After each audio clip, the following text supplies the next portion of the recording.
welcome back to another installment of Nain's Shorts, where we talk about training and, well, the way that I've kind of grown into viewing things, and how that affects how we train, really, and what is it that we get from it. Last week we talked about, from the student perspective, how do we view the instructor, the master, the guy that has all the answers. Or at least as a student, sometimes we feel that the instructor should have all the answers. But as the instructor, is that how we come across? Do we come across as this individual that knows everything? Or are we honest with ourselves and saying, hey, we're still growing too, we're just trying to pass on whatever it is that we have up until now. So that's what I want to talk about today, is really from the standpoint of the instructor, how do we view the student? Now, keep in mind that there's various forms of instructor. For me specifically, I have a full-time job. So my money is covered that way, and I do this more of a hobby. I'm still dedicated to it, and it's something I would intend to continue for the rest of my life. But for other people, it is their livelihood. There are bills to pay, there's rent, mortgage, there's kids to feed. So there has to be a sense of the business aspect of it as well, whether you're marketing yourself properly, are you teaching more than just the martial arts, or more importantly, what is your focus in the teaching? We've already accepted that, okay, money is a part of it because you got to make your livelihood. But what is it that you're teaching? And a recent conversation that we had with one of our guests on Colleague Conversations, he broke down, there are three major ideas for martial arts that are taught, and that is the sports, the art, which is more for self-growth, self-improvement, and then you have the combative aspect of it. And as an instructor, even before we get to the student, are we clear on what it is that we are teaching? There's no right answer, and they will intermix, but are we certain as to what it is that we're providing to the student? Because this conversation is all about the student. What are they getting with things that we teach them? What do we expect from them? How do we view them, and how do we keep ourselves from doing a disservice to them? Now, I want to talk about this first because I've come across stories of people, of instructors who have taught for years and years, and it is their main business, and they get to a point where they sort of just kind of give the keys to the next student, to their black belt, to their right-hand person, and say, here, I'm done. And I've heard a couple of these stories where the school is just given to them because that particular person is, I don't know, done or just tired of doing it. And there is a lot to be said, and not just in the martial arts, but anything that we feel passionate about. Once money becomes a part of it, we lose that sense of desire to keep going. We lose that passion to teach and to continue learning and growing. So I think it's definitely an important thing to consider. And there are many martial artists who do this for a living, but I've noticed that a lot of them don't just teach one thing. They teach a multitude. They teach the combative, they teach the sports, they teach the personal growth. A good friend of ours, Stijo Johnny Oliva, he can teach you hundreds of forms when it comes to empty hands, even more with weapons. He can teach you curriculum if you want to belt up. He can teach you fitness. He can teach you combative things, and he has a distinct separation to each one of them. And that's what I appreciate most about him, is that he will flat out tell you, look, this is for this, and this is for that. Not that they don't bleed into each other, but he's very clear as to what he's going to teach and when he's teaching it. So I think that's why it's very important to take that moment to really assess what it is that you want to teach and how you want to get that across to the student. Because that's going to change how you view them. Is this going to be, oh, this is going to be part of my revenue now, or is this a mind that we're going to grow and evolve? And if so, how are we going to do that? For me, as an instructor, I want to share as much as I possibly can. I want to help anyone who's willing to learn grow as much as they possibly can within themselves.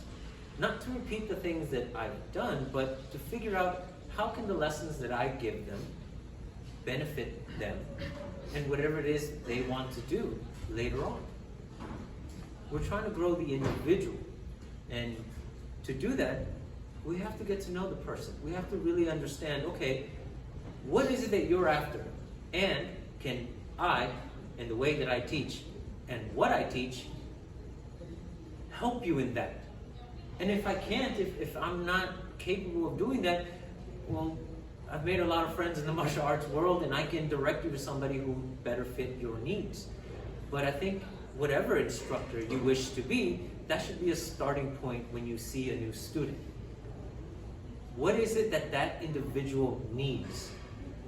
Because what they tell you that they want and what they actually need isn't going to be the same thing. And it's going to take some time for them to really open up and give you all the information that you will need to figure out what it is that's going to help them most in learning whatever it is that you're teaching. But if we don't take that into consideration at the beginning, and then we just start going, we just start teaching things because this is the curriculum, this is how it's supposed to go, well, then you usually have three types of students that emerge from that. You have the one that can physically adapt to it and can perform things very well. And usually, we end up giving them more attention, even when we don't intend to. Then you have the average student that's there on a regular basis. He does moderately well, or she, but it doesn't really go beyond that. Then you have the students that aren't quite learning as quickly as the others, but they are fiercely loyal. They're the ones that are there early, the ones that stay late, and sometimes those two mix. The top students are also the ones that are there early and late, the ones that you depend on for other things. But still, we always seem to dote more on the ones that are excelling. Which is why in the Bladed Mind, we do our best to maintain the classes small. Because that is a pitfall that even grandmasters fall into. We've had grandmasters on this show flat out say, yeah, I find myself gravitating to the 3 out of 10 who are doing really well. And not intentionally, we neglect the ones that really need that care, that really need that attention. So they've even moved from the way that they teach to more individualized classes. Because again, the important part is the student. Now, for large classes, you need a curriculum. You need a standard of what is going to be taught and how it's going to be taught. If the students need more attention, then hopefully you have that time to be able to direct that. But otherwise, it is what it is. But again, if we're talking about combative, I think that there should be a bit more of a personalized approach when it comes to teaching versus when it's trying to get the person to grow or learn the art itself. Then I think that could work better for a larger class. But these are just my opinions. I honestly do not have that experience with the larger classes. I wasn't taught like most people. I did not go through traditional martial arts. I learned from the Bladed Mind. And for us, it's all about the substance, the mentality behind it, and the understanding that goes along with it. Case in point, I'm going to invite Rick to the front, and we're going to do a quick little demonstration of our most basic drill. I'll grab the sticks for you. Hi, Rick. Wow. You're going to bring that back, huh? Yeah. Okay. So these are our first two strikes, what we call ankle 1 and 11. For other people, it's 1 and 2. Okay? Very basic, very simple. Now, thank you very much. Okay, thank you. Now, what was it? It's just a motion, back and forth. And for some of you, it's the most basic of basics. It's what you start off with.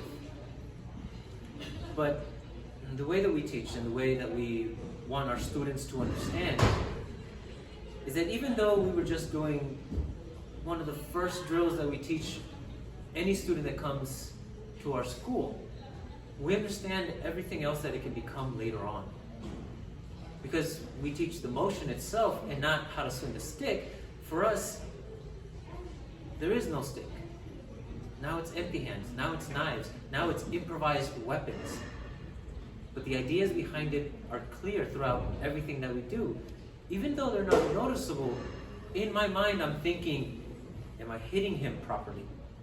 Am I driving force properly? Are my mechanics working the way that they should? Am I putting too much strain on my body? Am I using the right muscle groups?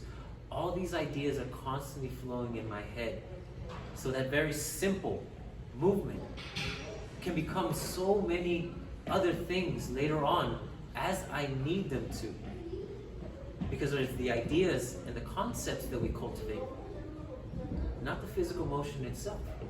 Sure, those 2 strikes can become so much more later on, and there are drills in which you can explore what those things can become. But inevitably is, what are the lessons behind that? And how important is it as an instructor to get those across to the student clearly, so that they can grow within themselves more so than anything else. At the very least, that is our goal in the Bladed Mind, because we've taken all these things into consideration prior. So thank you for joining me on another of Nain's Shorts. Hope to see you next week. You guys have a wonderful day. 3, 2, 1, cut!